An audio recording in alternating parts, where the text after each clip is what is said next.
Middle east में एक बहुत छोटा सा समुद्री रास्ता है, straight of Hormuz.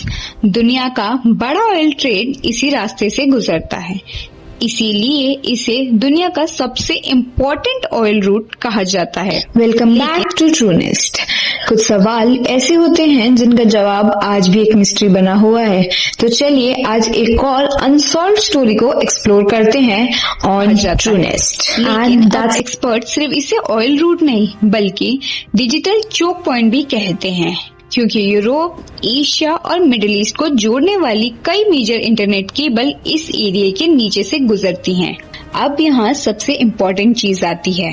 Straight of Hormuz के एक तरफ ईरान मौजूद है और दूसरी तरफ ओमान, यानी दुनिया के सबसे इम्पोर्टेंट शिपिंग रूट में से एक सीधे ईरान के पास से गुजरता है। इसी वजह से ईरान की पोजीशन यहाँ बहुत पावरफुल मानी जाती है, क्योंकि ऑयल टैंकर्स, कार्गो शिप और कई अंडर सी इंटरनेट केबल्स इसी रास्ते का इस्तेमाल करते हैं।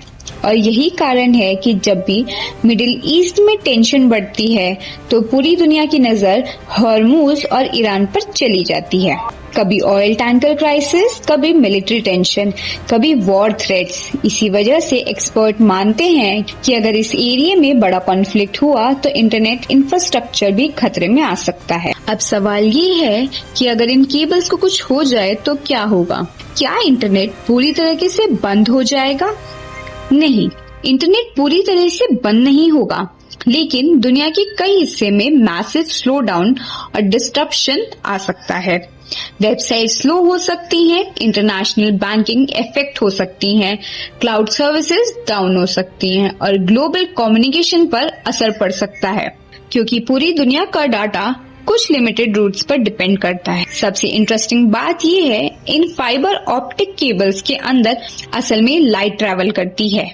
हाँ, आपका व्हाट्सएप मैसेज भी लाइट सिग्नल बनकर समुद्र के नीचे ट्रैवल करता है और ये सिग्नल लगभग लाइट की स्पीड से मूव करते हैं, इसीलिए इंटरनेट इतना फास्ट लगता है।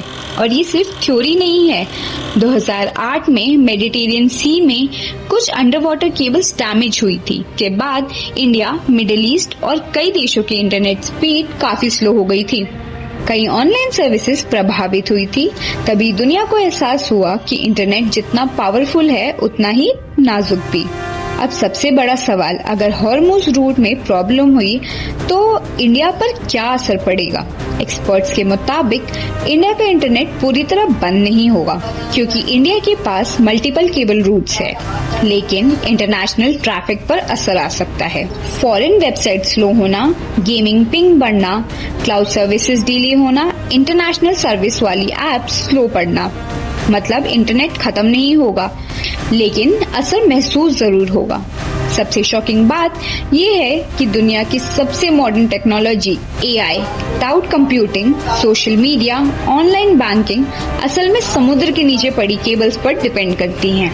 तो टेक्निकली ईरान पूरी दुनिया का इंटरनेट बंद नहीं कर सकता, लेकिन अगर स्ट्रेट ऑफ हॉर्मुज के आसपास बड़ा कॉन्फ्लिक्ट हुआ तो ग्लोबल इंटरनेट ट्रैफिक पर सीरियस असर पड़ सकता है। और शायद यही बात इस पूरी कहानी को इतना इंटरेस्टिंग बनाती है। And that's a wrap for today. Until next time, keep watching TrueNest. Thanks for watching. Do like, share, subscribe and drop your precious comments.